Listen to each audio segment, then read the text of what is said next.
Sinem govori Enginu da ju je Metin satera u ćošak i da nema izlaza, jer je sama u ovome. Engin daje pravni savjet Sinem, govoreći da je jedini način da dobije mine na sudu taj da prikaže da ima pristojan posao i mesto za život. On dodaje da ako Sinem živi sa porodicom dodaje na značaju, ali ona govori da njena porodica ne zna da se razvodi. Engin tada daje još jedan savjet Sinem, govoreći da Metin ne sazna gdje živi Sinem, inače će iskoristiti to protiv nje na sudu. Sili je opet muka, ali misli da je to zato što joj se dešavaju trenutno problemi u životu. U tom trenutku neko kuca na njena vrata, a to je Esma. Esma se izvinjava Sili što ju je zapostavila zbog svojih problema, ali govori da je situacija postala još malo teža, jer je Sinem kod njih. Nadamo se da Sila neće iskoristiti ovu informaciju protiv Sinem i preneti sve Mukader. Olga se vraća u vilu te odmah odlazi u kuhinju i pokazuje Gusum prsten koji je dobila. Gusum shvata da Olga nije bila na pijaci te pita da joj pokaže sliku mladoženje, ali Olga to ne želi, iako je srećna što je danas sve prošlo kako treba, ali još uvijek ne znamo gdje je Čemil. Džihan odlazi u kuhinju i pita Gusum da li je odnijela Efehana kod Hančer, što ona govori da jeste, ali da se ne sjeća koliko dugo je bio tamo, jer ima puno obaveza. Džihan shvata da ovdje nešto nije u redu, te odlazi u Hančerinu kuću laganim korakom. On ulazi u kuću i vidi Hančer u svojoj sobi kako priča Kamenu, koju je Mukader poslala umjesto Efehana. Hančer govori da Efehanov otac nije takav čovjek koji bi ovo uradio svom detetu. On nije svestan da umjesto njih dvoje kažnjava svoje dete što ga je odvojio od majke. Džihan sve ovo sluša i želi da stavi ruku na Hančerino rame, ali ipak to ne uradi na kraju. Džihan tada shvata da je ovo sve Mukaderino delo, te odlazi u vilu i govori da je ona kriva za sve. Džihan viče na Gusum da je ona stavila taj kamen u kolica i odnela Hančer, a Gusum govori da je uradila samo što joj je naređeno. Mukader ustaje i priznaje da je ona kriva za ovo što se desilo, a Džihan joj govori da će sada dovesti Hančer. Mukader staje ispred vrata i ne dozvoljava to, a Džihan joj govori da samo ona ovo može ispraviti. Ubrzo nakon toga u Hančerinoj sobi se pojavlja Mukader koja nosi Efehana i daje ga Hančer. Mukader govori Džihanu da ovo nije dovoljno za ono što je priredio, te odlazi, a Džihan govori Hančer da će ovako nadomestiti sve što je danas doživjela i da kada god poželi u toku dana pozove Gusum da vrati Efehana. Džihan uzima kamen sa kreveta i odlazi napolje sa dubokim razmišljanjem zašto je moralo doći do ovoga, a Hančer napokon uživa sa svojim sinom. U kući u kojoj boravi Hančerina porodica, situacija postaje malo drugačija, jer Derija spušta loptu i postaje prava domaćica bez ikakve primjerke. Ona sprema hranu i čak je pozajmila novac od bivše komšinice kako bi napravila lepu gozbu, ali to sve radi kako bi napokon dobila prsten od Čemila. Džihan prilazi Mukader nakon što ostanu nasamo, govoreći joj da ako još jednom uradi ovako nešto, neće biti dobar prema njoj, kao sada. Mukader tada nastavlja sa svojim zlim planovima, govoreći Džihanu da će Hančer uraditi sve da jednog dana okrene Efehana protiv njega. Naravno, Džihan će reći da Hančer nije takva, ali Mukader ga pita šta može reći za ženu koja se tako ophodi prema Efehanovom ocu Džihanu.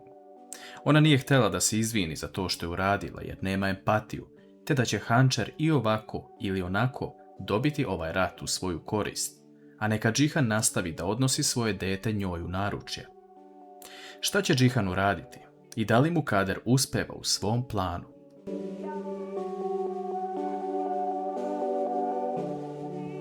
Dok je Hančer sa svojim sinom napokon posle nekoliko dana, dok Mukader gleda u Hančerinu kuću znajući da joj Džihan sada neće tako lako progledati kroz prste, nakon što mu je rekla za sve ove stvari, i dok Džihan pati jer ne zna kome da veruje i kako da se ophodi u ovoj situaciji, Gusum uzima jednu crnu kesu u kojoj se nalazi nešto što će celoj ovoj igri preokrenuti tok.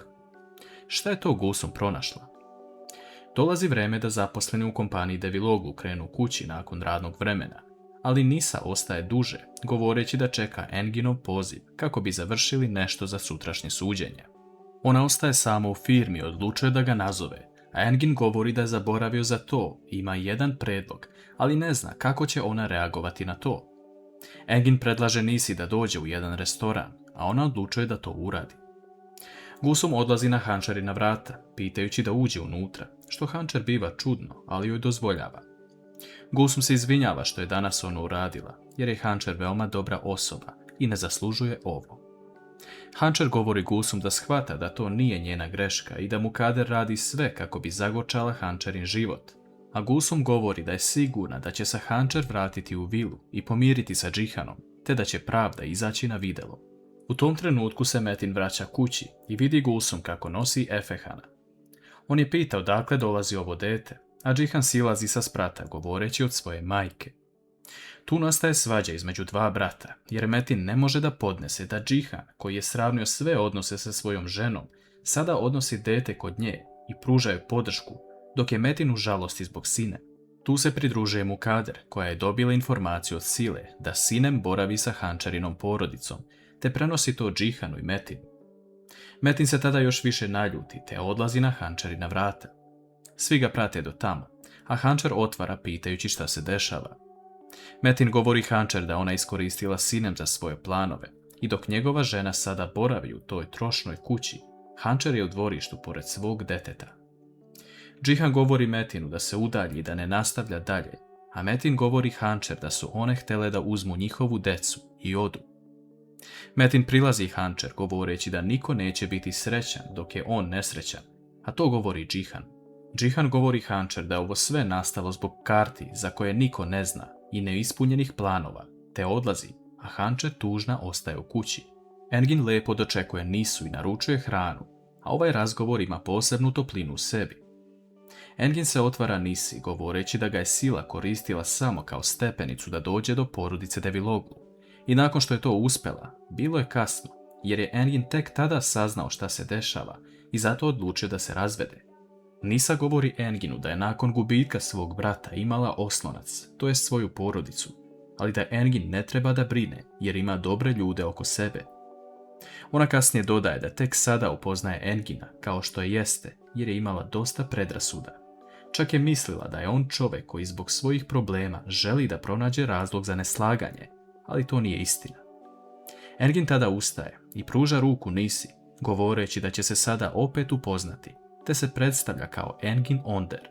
A Nisa se nasmeje, te pruža ruku Enginu, govoreći da je ona Nisa Karajel.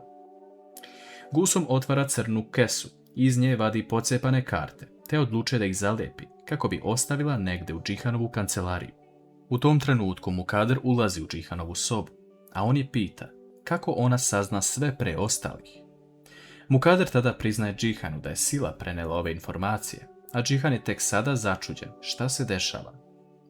Gulsum odlazi u Džihanovu kancelariju i ostavlja karte u prvu fioku, kako bi on to mogao da vidi što pre. Da li će Džihan pronaći glavni trag o tome da je sve namešteno?